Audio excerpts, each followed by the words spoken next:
Hello, everyone, and welcome. You found your way to the RICOH Theta virtual booth at South by Southwest online. We're going to be talking with Millicast today, and we're just waiting for some more people to come in. So I'm having trouble with my controls here to allow them to come in. Hang on.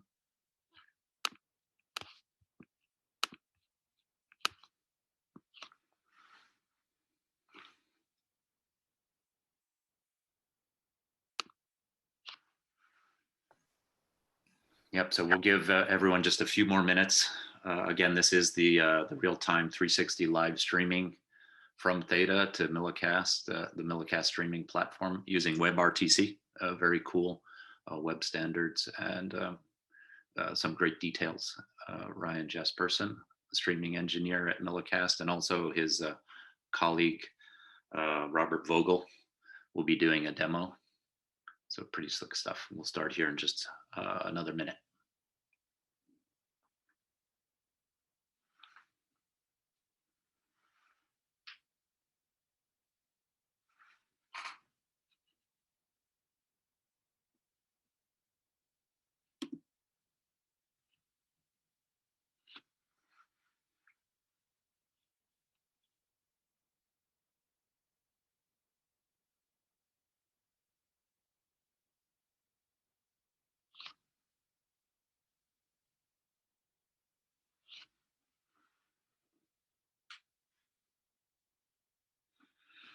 All right, it's 2 minutes past, so I think we'll get started. Again, this is the RICOH Theta virtual booth at South by Southwest. And today we're going to be talking with Ryan Jespersen, a streaming engineer at Millicast. We're covering real-time 360 live streaming from Theta to the Millicast streaming platform with Webrtc, as you can see here. Some really great details. There's a demo, and we'll do a question and answer afterwards. I'll give you just a few items around that. I'm Jesse Kasman with Theta360.guide. It's a developer community that helps companies and individual developers build solutions around Theta. We have all sorts of information using the APIs for the camera. There's a forum, there's video tutorials, there's repos, there's all sorts of stuff. So if you're interested in working with the Theta, by all means, come by and look around. For this presentation today, it's great to ask questions. You can do it in audio or in chat. Please stay on mute, keep your background noises from interfering. I think everyone probably knows Zoom pretty well by this point, but just in case, the chat icon is down below. That's a great way to ask, or like I said, you can speak up as well. With that, I think I'll stop sharing these slides and I'll hand it over to Ryan.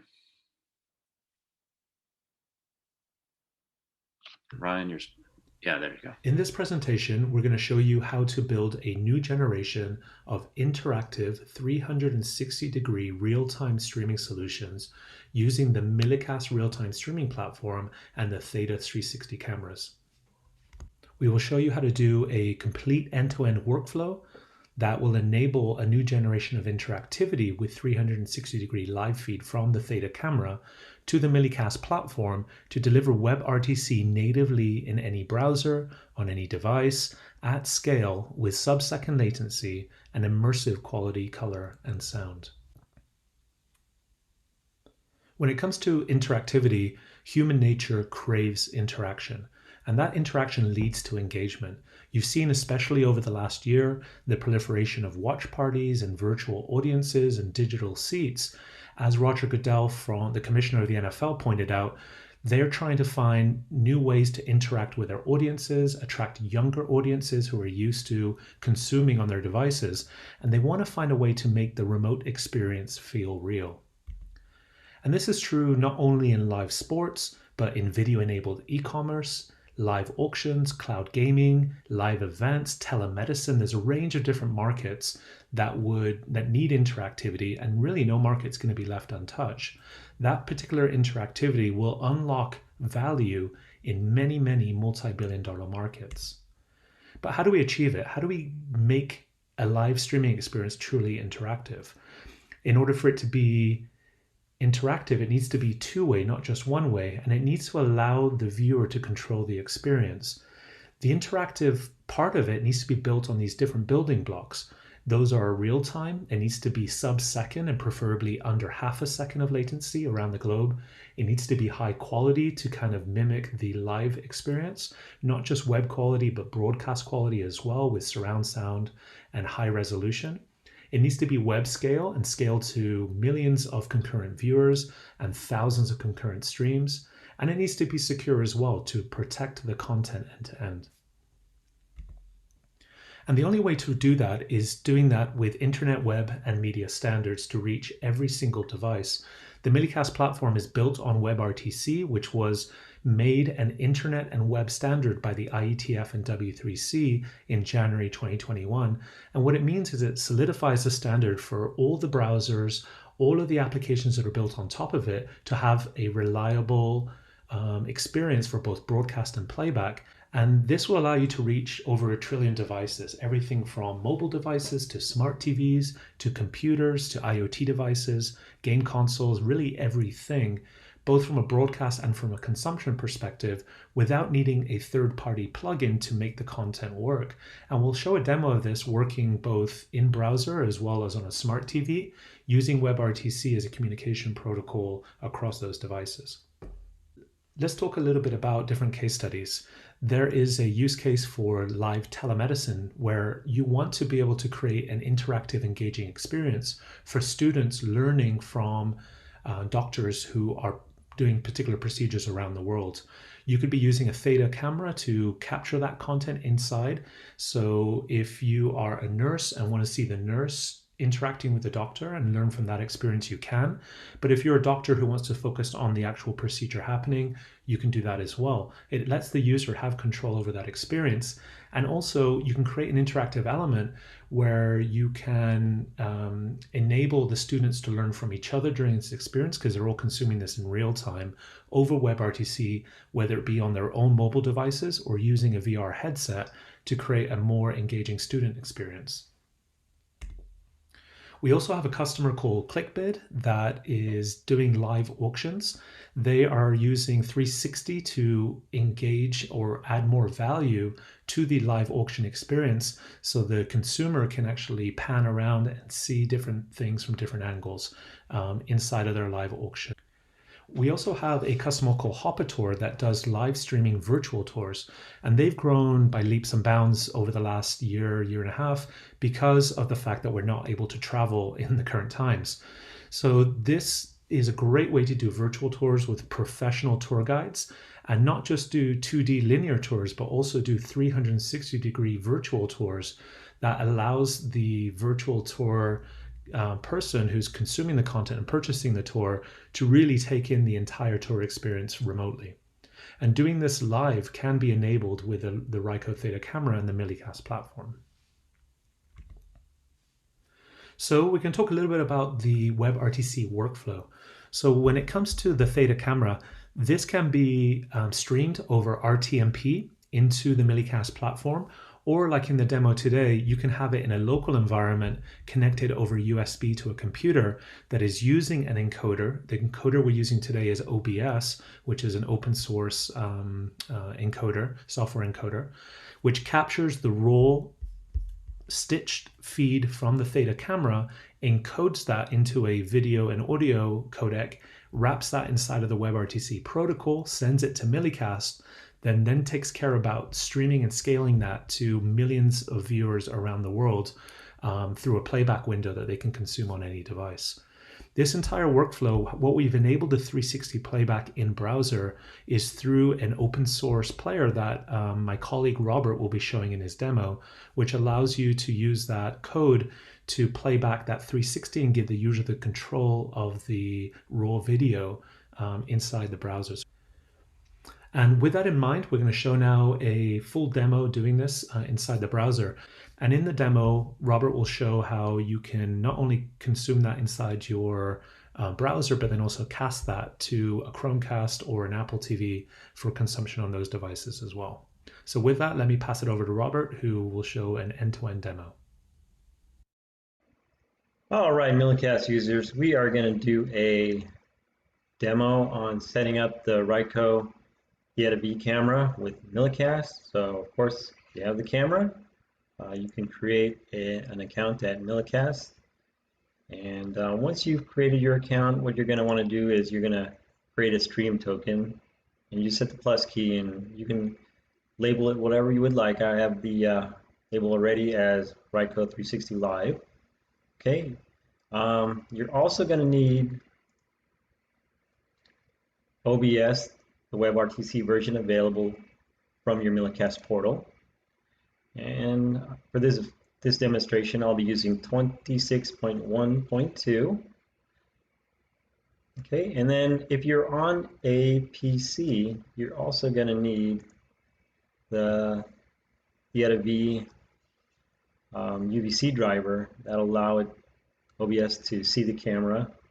If you're on a Mac, you can just plug it directly in the USB directly into your PC. Okay, so we're going to go back to our portal, and we're going to go back to our live stream name. And what you want to do is you want to select the API tab, and what you're going to need for OBS once you've downloaded it and installed it is your stream name and your publishing token. And then from there, we can go ahead and open up OBS. And we're going to go through the settings here. From here, this is where you're, from stream, this is where you're going to need the stream name and your publishing token. We're going to use codec H.264 for this demonstration. I'm going to set the output. And your output is going to be the Theta V's settings at 3840 by 1920. And I'm going to use 6000 on this. And make sure your max B frames is at 2, profile is at baseline. Okay, you can go ahead and apply that. Our audio is going to be set at 48 kilohertz at stereo, and our video is going to match the Theta V's output settings of 3840 by 1920, and we're going to set it at 30 frames per second. Once we have all that set up, click OK. Now we want to make sure we set up our scene with our camera, so we're just going to create a new scene, and we're going to add the camera source, which is the video capture, and then from there, the video capture source. You should see it drop down, and it's going to have all these settings. You'll see Theta V at the top, and this one's using the 4K settings. All right, and then we're going to set the resolution at 38 by 40 by 1920 and match the frames per second. And then for audio, we're also going to make sure you use custom audio device and the Theta V. Okay, so once you have that all set up, you may have a black screen and you may have to activate the camera. First thing you want to do is you want to go to your camera and enable the live setting. So that's the mode, and you should hold it down until you see the live light come on. And once the live light comes on, you can hit the activate. And once you hit the activate, you should see your screen here. So at this point, we are ready to start streaming, and all you need to do is hit start streaming. Now we can go back to our Millicast portal, and we can check out the hosted viewer. And here it is.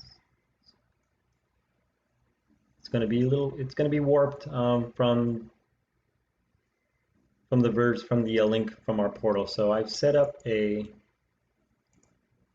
link in the docs and created a Video.js 360 player.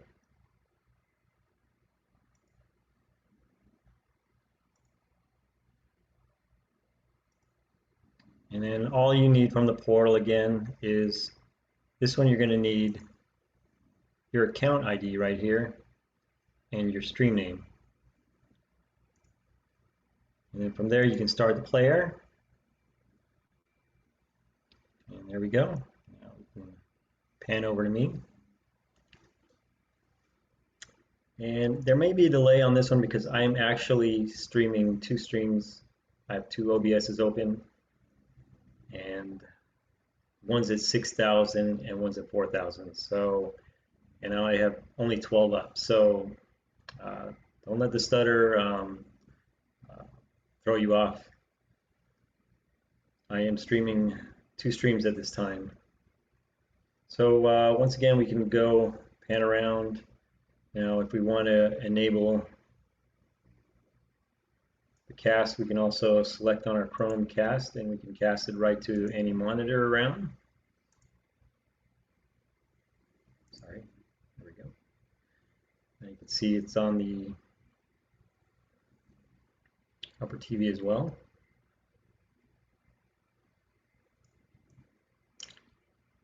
And then also, if you want, you can copy that link. The H.264 and the VP8 will work on iPhone as well. So you can go to the iPhone and view it on the iPhone as well, or your Android device. Okay, I hope this helps, and happy streaming. I'm also going to set up a tutorial on using the RICOH camera. You can see it right here on my tripod. I had to create a special bolt to plug it in USB as well. So there you go. Happy streaming. Well, thanks, Robert, for that demo. So kind of talk a little bit about next steps of how you can get up and running with your own RICOH Theta camera. Is you can go to millicast.com. You can sign up for free, like Robert showed in the demo. You very easily create a token inside of the dashboard. You connect your camera either directly through RTMP or through the web broadcaster or through the OBS encoder, like Robert showed in his demo, which gives you a little bit more control over the encoding experience. Then you can broadcast that and play that back across devices using the embedded player that Millicast offers. And then you can also monitor and manage the usage of this. So if you're doing large events, you can track geographical uses and how many people are viewing your content around the world. And with that, thank you very much. You can follow us on Twitter and LinkedIn at Millicast and Millicast RTC. And if you want to get started or have any questions at all from a technical perspective, you can go to hello or send an email to hello@millicast.com, and we'll be happy to assist you. And with that, happy streaming. That's great. Ryan, thank you very much. You're welcome. And hopefully that was pretty clear. You covered a lot of ground. I really like it. We do have some questions coming in. If it's okay, we'd love to get to questions. And yeah, if you haven't asked your question yet, you can put it in the chat window, or for that matter, even speak up. But maybe I'll go to a couple in the chat. What type of latency can you achieve with the Theta at 4K from like across country, New York to LA? So with Webrtc natively, with our Millicast platform, we can do usually 500 milliseconds end to end. There is an additional kind of latency that's added by the encode at OBS, which usually can add a couple additional 100 milliseconds, especially for higher quality content. But you should be able to achieve not just New York to LA, but globally sub-second end-to-end latency at scale. So that should be very doable, and it's definitely worth a try. And I see Craig's also asking, I didn't realize there was a separate version of OBS. So if I share my screen real quick, I'll show you. So our engineers, OBS is kind of one of the most popular software encoders in the world because it's open source. And what we've done is we've taken that open source project and we've forked it so it has the newest features of OBS Studio, but then added the WebRTC functionality to it. So the benefit of that is that you can actually communicate directly by WebRTC into Millicast or other WebRTC platforms instead of having to send RTMP, which is another encoding protocol. So you can, we didn't show it in the demo, but you can send RTMP from the RICOH Theta. And we can ingest that and then convert that to WebRTC and deliver that to customers. So that's another live streaming workflow as well. That workflow probably works best if you're actually out in the field and want a little bit more of a run and gun use case where you may connect over a hotspot and send RTMP. But by doing WebRTC natively, it allows you to get better latency, which is really what a lot of people are looking for. And I think, like I mentioned in my demo, this is exciting for using WebRTC is people, to give you guys a little bit of the streaming engineering background, is people used to use Flash, and that's where RTMP comes from, but you can't deliver RTMP to devices, and iPhone made sure of that by not supporting Flash when it came out. So that's the piece that doesn't allow you to get real time, and that's where WebRTC comes in. It's native, and it allows you to get real-time latency for a lot of really interactive use cases. And if you come... This is quite exciting because, we're in the community and there's a lot of talk about latency. I think, most people, they're streaming to YouTube and Facebook with RTMP, and the latency is pretty high, right? It's a kind of a problem, but no one really, I guess there hasn't been too much discussion online about using WebRTC to reduce the latency. So it seems like for most people, if they use the Millicast system, they could improve their latency. Some of these people, they do there for professional events too, right? They just don't know what to use. I guess YouTube's, it's just so common, right? Just first thing that pops into your mind. Could you comment a little bit more about that advantage? Because it just seems like it's so compelling. Yeah, so the amazing thing about this workflow, I used to work at a company called Wowza, which is one of the kind of pioneers in the streaming industry. And they're a typical kind of RTMP in and HLS out. So the HLS protocol is what's used on the iPhone, and it's become the most predominant streaming protocol, both for live and for video on demand. The problem with the HLS protocol is that by default, it has over 30 seconds of latency. So obviously you can do live streaming workflows, but it's not real time. Yep. So that kind of end-to-end solution where you're trying to get under a second or a couple of seconds and make it more real, there's no real technology that does that or has done that historically, which is where WebRTC makes kind of it was a technology originally built for real-time communication and for teleconferencing type use cases, but now it's become so predominant that it's being used for these kind of use cases, linear live streaming use cases.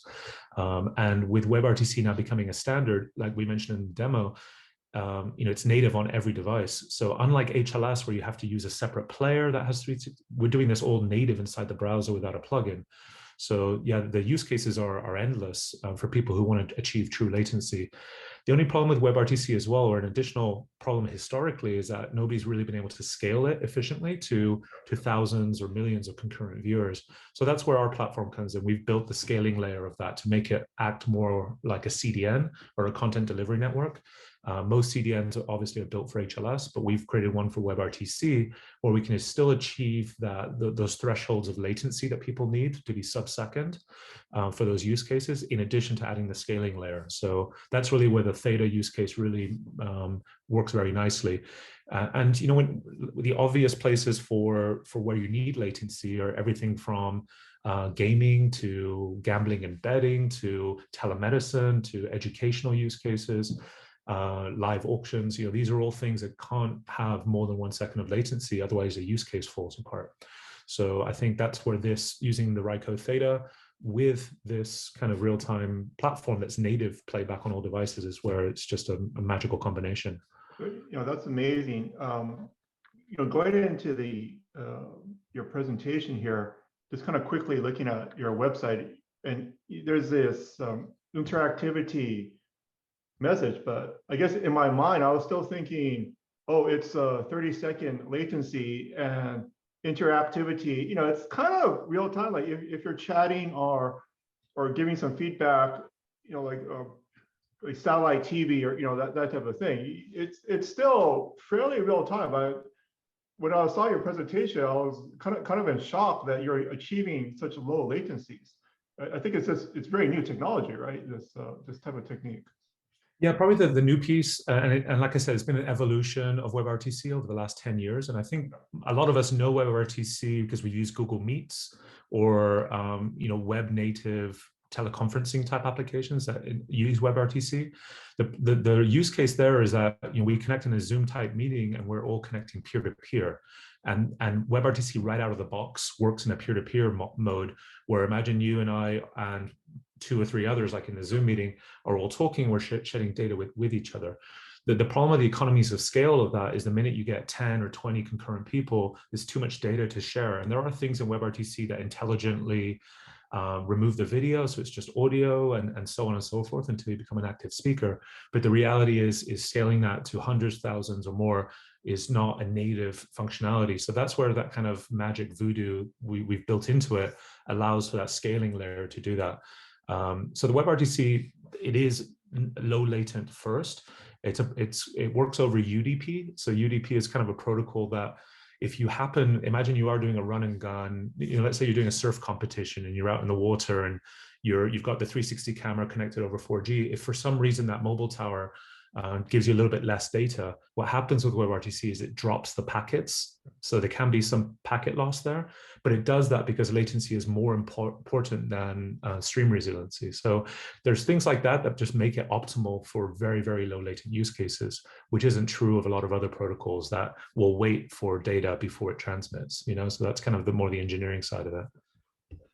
It seems like a very professional platform, and I don't want to bring up another service, but I think one of the guys in the community he mentioned something about YouTube had an announcement about WebRTC, but I did not look into it. Have you heard anything about?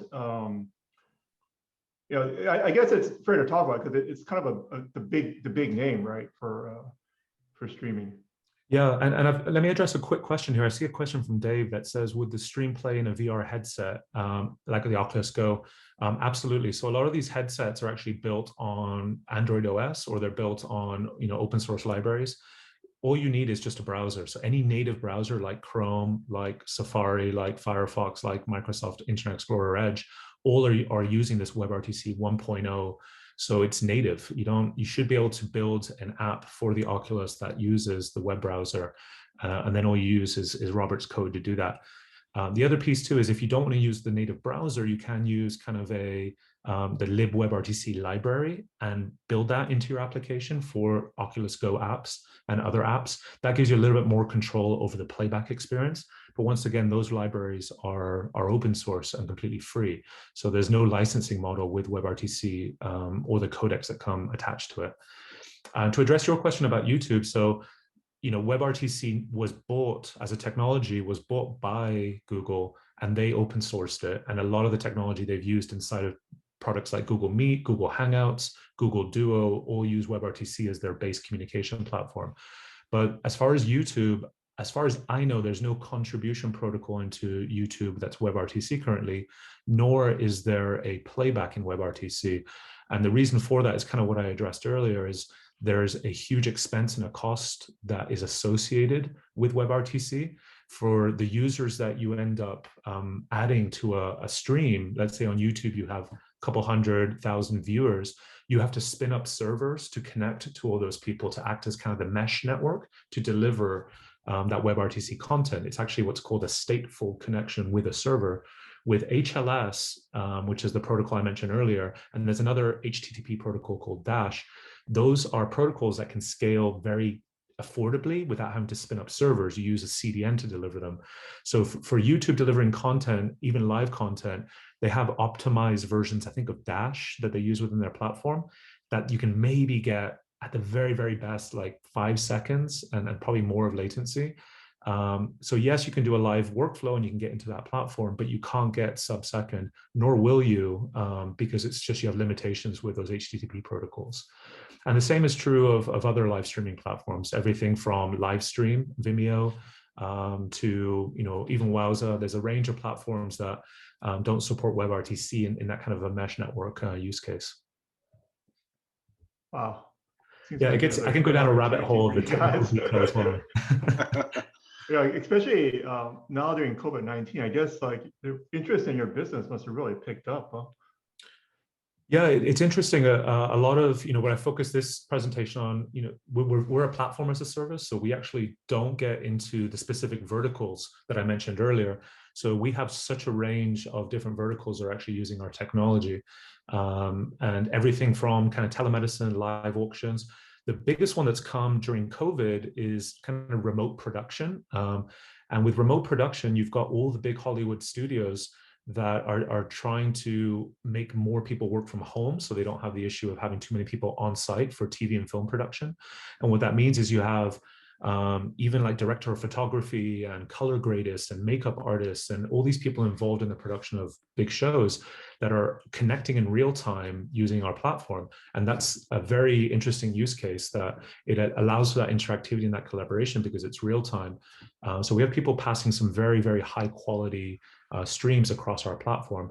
And this goes back to the question you had earlier about 4K. WebRTC is completely codec agnostic, which means you can wrap any video and audio protocol inside of WebRTC. And the same is true of the resolution. If you have the bandwidth for it, you can pass in 4K, 8K, 16K resolution stream through WebRTC, and WebRTC doesn't care. And that's kind of what makes it a little bit different than what you can do with RTMP, which restricts you to H.264 and AAC audio, H.264 video. And that's quite kind of next generation as well when it comes to streaming.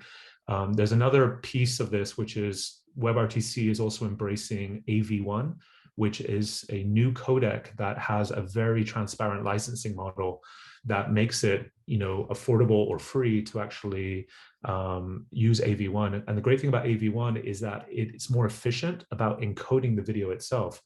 Now, the RICOH Theta camera itself doesn't currently do AV1, but I can see in a roadmap version down the road them adding that functionality because it allows you to achieve the same quality level, 4K, with a quarter the bit rate. So it means you need less connectivity to be able to stream that, so while retaining the same amount of quality. So there's a real benefit to the workflow using AV1, and that's something that WebRTC enables as well. So the future is really bright when it comes to WebRTC.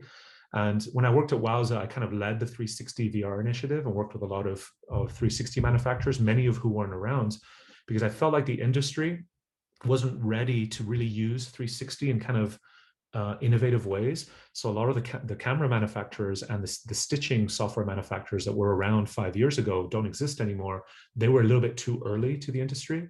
I think the RICOH Theta now, with the price point it's at, the quality level it's at, and being able to enable real-time workflows really flips the script a little bit on what can be done with a 360 camera, especially in the age of COVID with trying to add interactivity and other elements. I think it's the right time to be building these technologies.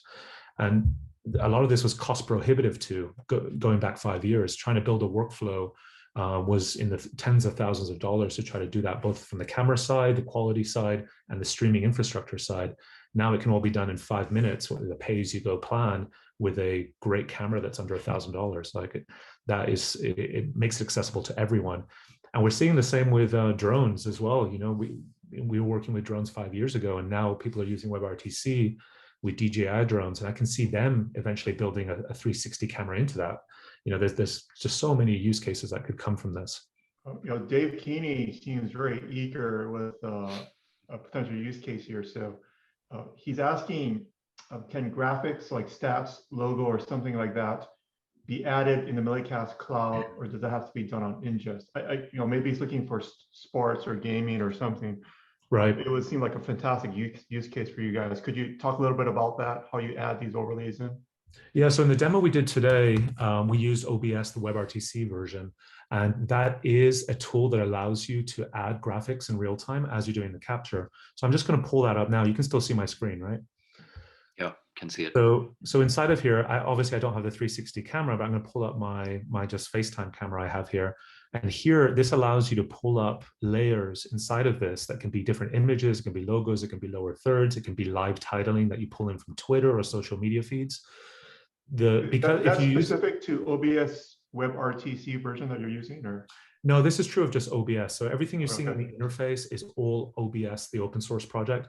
All we've added is the WebRTC layer inside of that, which like we showed in the demo, you come into the settings, and inside of here, you can communicate over WebRTS as a protocol instead of RTMP, which gives you more efficiencies with connecting to Millicast. But everything you're seeing in here, this is an encoder. So to answer Dave's question, he's asking, does it need to be done on ingest? It does. This is on the ingest side. If you're doing a direct feed from RICOH and you're not using OBS, you're sending, or from the Theta, and you're sending RTMP to Millicast, we have no way currently to add graphics in the cloud. And the reason we do that is because for us, latency is the most important. If you have to add a titling layer and a graphics layer on top of the stream, it's going to add latency because you have to re-encode the video. So we don't currently re-encode, we just stream and scale. And that's kind of a big distinction to make with that. So, but the OBS workflow we talked about, you could do all the titling in here, and then the ingest into WebRTC, all the graphics would be there. Great. This is great. I think, yeah, maybe we'll take one more question, and then we'll finish up. Okay, I'll wait. No, actually, I heard you starting. You're welcome to take the question unless anyone else. I know people ask in the community about streaming quite a bit. So it wasn't actually in the chat, but I know this is a common question. Is there a way to stream 2 cameras at once? I guess the common question is it possible to? Do you think it's possible to stream 2 RICOH Thetas? I think they want to switch between the different cameras. I've actually personally never tested this, so you. Maybe nobody knows. The person to test it would need to have 2 cameras, right? Yeah. No, so that question, yes, you could have 2 cameras. So imagine you're at a music concert, right? And you're trying to stream one stream, but with multiple angles. So this is the exact use case, right? This is what people so in that case, using OBS, like I just showed, allows you to pull in multiple connected devices and switch between them. I am pretty sure, I'll have to check with Robert. I haven't had a chance to actually play with the camera myself. Sure. Robert's done that, as you can see from his demo. But I don't think there's a conflict with connecting multiple devices through the local USB like we showed. Especially on the Mac, I think you can do it through the USB-C lightning port. You could connect 2 devices and your OBS would recognize those as 2 sources.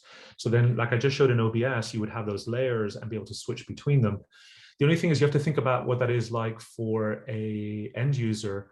OBS does allow you to do because imagine that you do a quick switch. In a 2D format, you do a switch and it's like a simple cut. Yep. But if you're manually doing a 360 pan inside of the player experience and immediately it changes to another 360 player, you got to think about what's that going to be for the viewer, right? Especially on an Oculus or something where you have a VR headset. There's ways you can kind of mitigate that from an editing perspective, where you do a little like a fade, so it slowly fades out over a second to another 360 stream, which might create a more elegant switch. Bottom line, to answer the question, yes, it's very doable within OBS, and you can add multiple sources in there to be able to switch between them. So yeah, the other thing you can do, which I think this is probably more, I remember I was working with Formula One back in the day, and we were doing a 360 live feed from inside the cockpit to their website, and they wanted to give other ways of trying to interact with fans outside, like the second screen experience. You're watching the Formula One, highly produced stream or satellite feed on your camera, on your TV, big TV, but then on your mobile device, you want to see your favorite driver inside the cockpit. And we did this as well with Red Bull. Remember the Red Bull Air Race series that they have those air races like in Budapest under the bridges and in San Diego and so on. We put a camera inside of that with Red Bull and live streamed it from the cockpit. So you could be watching a Red Bull race and seeing the cockpit. Those are really great user experiences, but it's not the primary experience. It's a secondary value add experience.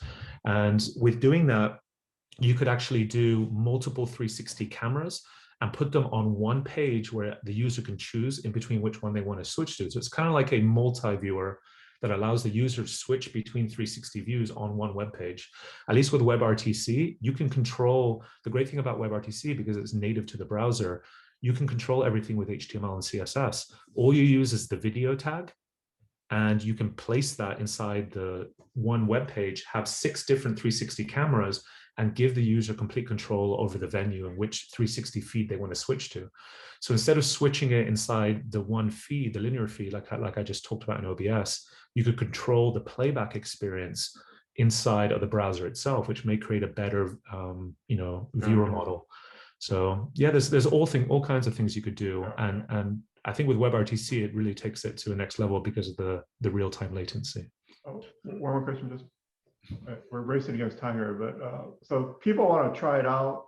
What do you have as far as some inexpensive way to test it out? Like what's the minimum entry here for cost?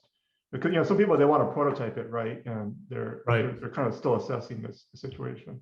Yeah, so like we showed in the presentation, if you go to millicast.com, there's a try for free. Okay. This account is a forever free account. You can keep this forever, and it gives you 50 gigabits of bandwidth, which is about more or less 50 hours of streaming.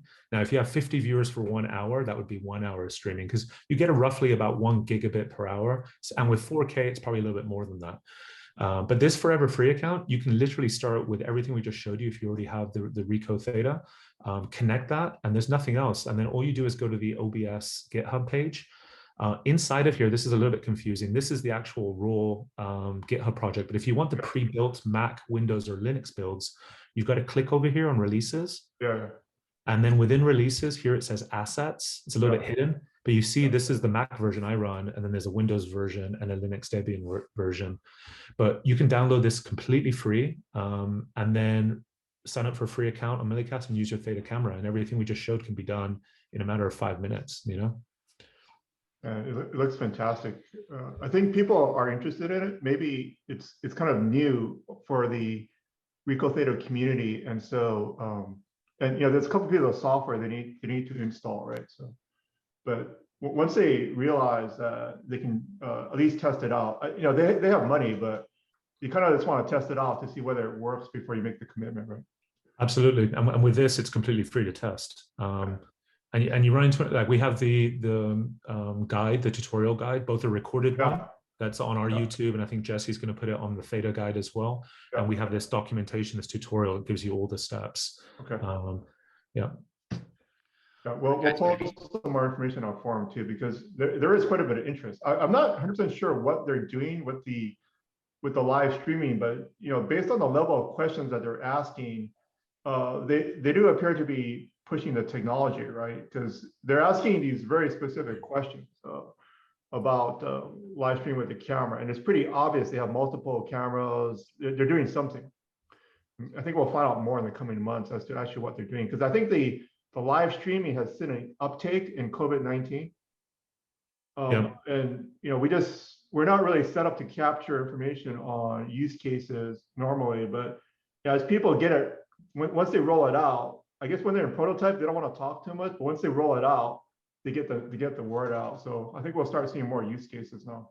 Yeah, and Dave has one last question here from Dave. This is actually very interesting. So, we've just started to partner with the RICOH Theta team, and we currently don't have WebRTC native on the Theta camera, but because the libWebRTC library is free and it can be ported to like Android OS or Linux OS, it's something that could eventually be ported onto the Theta cameras themselves.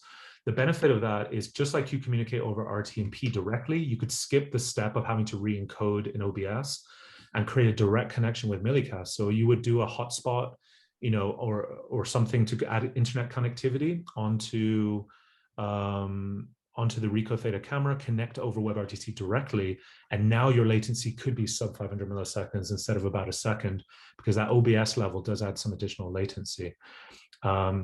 So Craig's just shared this libWebRTC thing. This is actually my colleague, Alex Gouillard, who's my CEO and CTO of our company.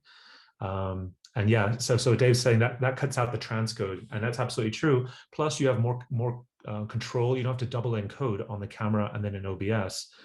Now, with the USB workflow we showed, we're not double encoding because we're capturing from the USB-C. But if you stream RTMP, we do have to do a switch to WebRTC in our platform. So yeah, there's a lot of improvements that can be made. The other really big one that I mentioned to Jesse, which I think is really interesting for telemedicine, and for a lot of to protect the content is currently if you send RTMP, it's not secure, and you can't do an end-to-end encryption. We are working on with the IETF to add end-to-end encryption in WebRTC. So if the camera could offer encryption of the content, you could encrypt it end-to-end. For telemedicine, like here in America with the HIPAA regulations, if you can do an end-to-end encrypted workflow, that just takes it to the next level. There is no live streaming workflow in the world right now that does end-to-end encryption, truly. And this would add a whole nother layer that I think would open up another market for all kind of use cases. All right, guys, that's pretty good. So we've got that both an ending and a jumping off point, the Millicast Free Forever. That's probably a great place to start. I want to thank everyone for joining the call and the good questions, and especially to Ryan and Robert for all this great information. Thanks so much. Yeah, we appreciate the invite, guys, and thank you so much. Feel free to email me or else if you have any other questions. Fantastic. All right, thanks everyone. Thanks. Thanks. Bye. Yeah.